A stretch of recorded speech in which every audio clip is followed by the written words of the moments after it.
মালদা জেলার মানিকচকের ভূতনির দক্ষিণ চণ্ডীপুর গ্রাম পঞ্চায়েতের বিজেপির প্রধান শক্তি মণ্ডল গ্রেপ্তার করো মালদার মানিকচক থানার পুলিশ। তার বিরুদ্ধে অভিযোগ, তিনি গত মঙ্গলবার রাতে মানিকচক বিজেপি কার্যালয়ে এক মহিলাকে মারধর করে তাকে রক্তাক্ত করেন। উল্লেখ্য, আক্রান্ত মহিলার নাম প্রতিমা মণ্ডল।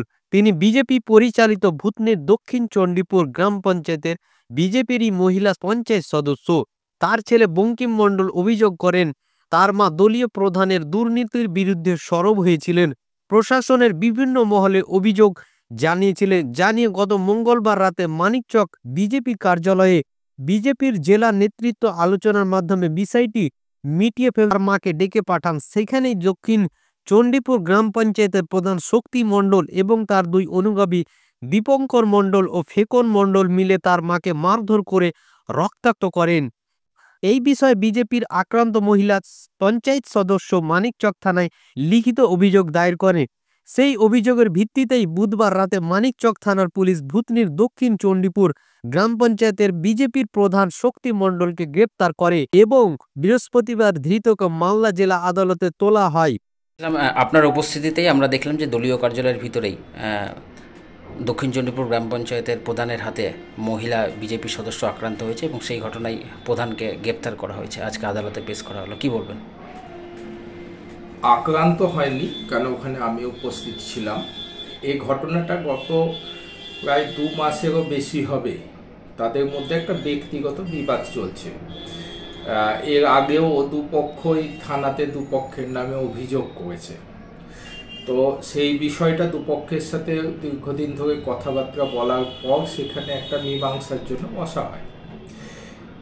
যেহেতু দুপক্ষই আমাদের দলের কর্মী বা পঞ্চায়েত সদস্য প্রধান, তো সেই জায়গাতে এই তাদের অভিযোগ শোনার সময় পরস্পরের মধ্যে বিতর্কে জড়িয়ে পড়ে, বাক বিতণ্ডা তৈরি হয়। সেটা যখন বৃদ্ধি পায় তখন সেখানে আমরা সেটাকে সেই দিনের জন্য স্থগিত বলি।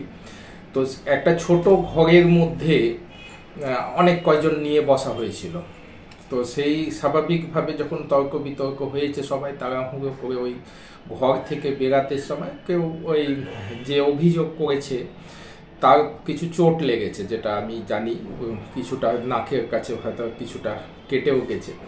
তো সেই সময় তার রক্তপাত হয়েছে। তো স্বাভাবিকভাবে তার পরবর্তীতে আবার দুপক্ষই থানাতে অভিযোগ করে এই হয়ে আছে। তো তাদেরকে বলা হয়েছে আবার আমরা মীমাংসার জন্য বসবো, আর দুপক্ষের মধ্যে এটা মিটিয়ে নেওয়া আর কি, এটা প্রয়াস চলবে। দলীয়ভাবে কোনো ব্যবস্থা নেওয়া হয়েছে? ব্যবস্থা নেওয়ার মতো আচরণ এখনো কেউ করেনি। ঠিক আছে, মীমাংসাতে বসা হয়েছিল, দুপক্ষই বিতর্কে জড়িয়ে গেছে। এবার পার্টি আবার মীমাংসাতে বসবে। সেই অনুযায়ী যদি কেউ পার্টির কথা না শুনে বা শৃঙ্খলা ভঙ্গের দিকে যায় তখন পার্টি ব্যবস্থা নেবে। এর আগেও যখন পার্টি সিদ্ধান্ত নিয়েছিল দুপক্ষকে নিয়ে বসার, দুপক্ষই পার্টি অনুগত হয়ে বসেছে। মালদা জেলার মানিকচক ব্লকের ওই এলাকাতে বিজেপি প্রধান তার মহিলা নেত্রীকে মেরে নাক ফাটিয়ে দিয়েছে। এটা যা জানা যাচ্ছে, ওদের এই প্রধানের দ্বারা মহিলা নেতৃত্বে এদের মধ্যে একটা ভাগ বাটোয়ারা নিয়ে গণ্ডগোলের মধ্যে করেছে।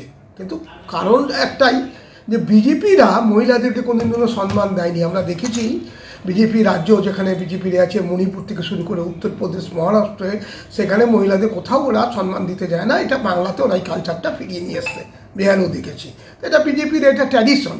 বিজেপির পুরুষ শাসিত, তারা পুরুষদেরই নাম বলে, বিভিন্ন নেতৃত্ব দেখবেন পুরুষদের ছবি পুরুষদের, আর মহিলাদেরকে ওরা ব্যবহার করে ভোটের সময়, মিছিল মিটিংয়ের সময়, এবং নেতা নেতৃত্ব আসলে তাদের পাশে জড়ো করাটাই কাজ। এবং তারপরে তারা এরকম নেতৃত্বদেরকে অবহেলা করে, তাদের বিজেপি মহিলা ক্যাডারদেরকে মারধর করে, কারণ তারা ভাগবাটোয়ারা নিজেদের মধ্যেই করে, কাউকে দিতে চায় না, হিসাব হতে চায়। এটা বিজেপির কালচার। মালদার মানিকচকের যে ঘটনাটা এটাই।